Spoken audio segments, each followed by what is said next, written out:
رسوله الكريم أما بعد فأعوذ بالله من الشيطان الرجيم بسم الله الرحمن الرحيم ولا تقولوا لمن يقتل في سبيل الله أموات سبحان الله بل أحياء ولكن لا تشعرون سبحان الله صدق الله المولانا العظيم وصدق رسوله النبي المبين المتين الكريم ونحن على ذلك لمن الشاهدين والشاكرين والحمد لله رب العالمين. بادئ توحید کے متوالوں غوث و خواجہ کے دیوانوں، بڑے خوش نصیب ہیں ہم سب. ہماری بہت ساری راتیں کسی اور باتوں میں گزر جاتی ہے، آج حسنین کریمین کی یادوں میں گزر رہی ہے. اللہ نے توفیق دیا، اپنے محبوب کے نواسے کی محفل میں ہم سب تشریف رکھ رہے ہیں. زندگی نے ہمیں ساتھ دیا کہ آج ہم سب بیٹھ کر ان کو یاد کر رہے ہیں. بڑے مبارکباد کے لائق ہیں قاجی محلہ کے وجیالے نوجوان جنہوں نے علی اکبر کے نام سے یہ محفل سجائی، سبحان اللہ. اور قابل تعریف ہے ماسٹر مشتاق گوہر صاحب جنہوں نے اپنی نجامت سے اس محفل کو سمیٹ کر رکھا. آپ کے سامنے ایک سے بڑھ کر ایک مداح رسول تشریف لائے، اچھی آواز، اچھی نعتیہ شاعری سے آپ کے دلوں کو نور و منور اور مزلہ اور مشفع کر کے آپ کے دلوں میں ایک چمک پیدا کیا. میں آپ کے سامنے صرف 10 منٹ کے لیے آیا ہوں. آج 10 منٹ میں 3 ٹاپک پہ بات کروں گا، صرف 10 منٹ.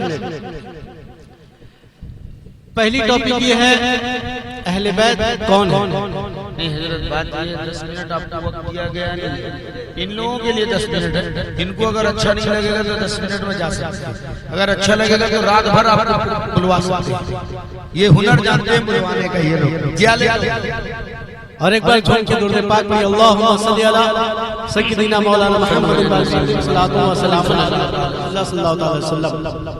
پہلی بات یہ ہے کہ اہل بیت کون ہے.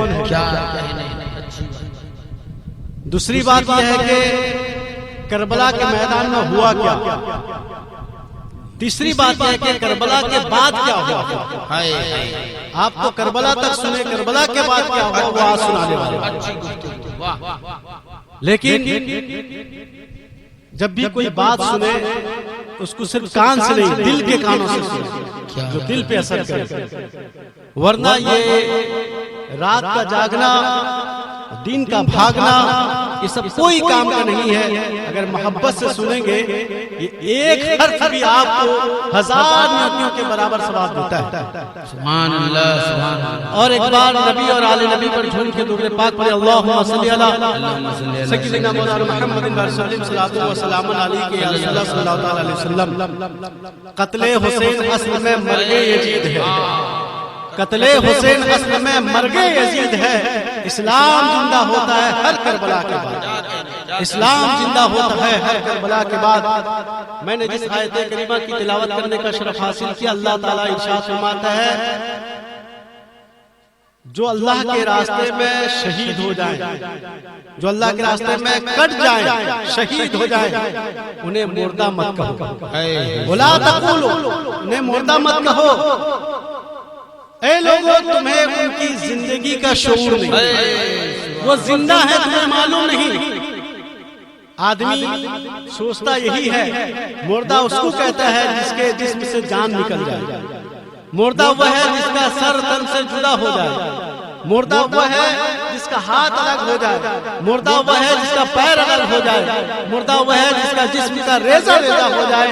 اسے لوگ مردہ سمجھتے ہیں، حقیقت بھی یہی ہے کہ وہ مردہ ہے. لیکن اللہ نے ایک شرط لگایا، جو میرے راستے میں شہید ہو جائے اس کا سر بھی کٹ جائے وہ زندہ ہے، اس کا تن بھی کٹ جائے وہ زندہ ہے، اس کا ہاتھ بھی کٹ جائے وہ زندہ ہے. لیکن قرآن مجید میں اللہ تعالیٰ دوسری جگہ ارشاد فرماتا ہے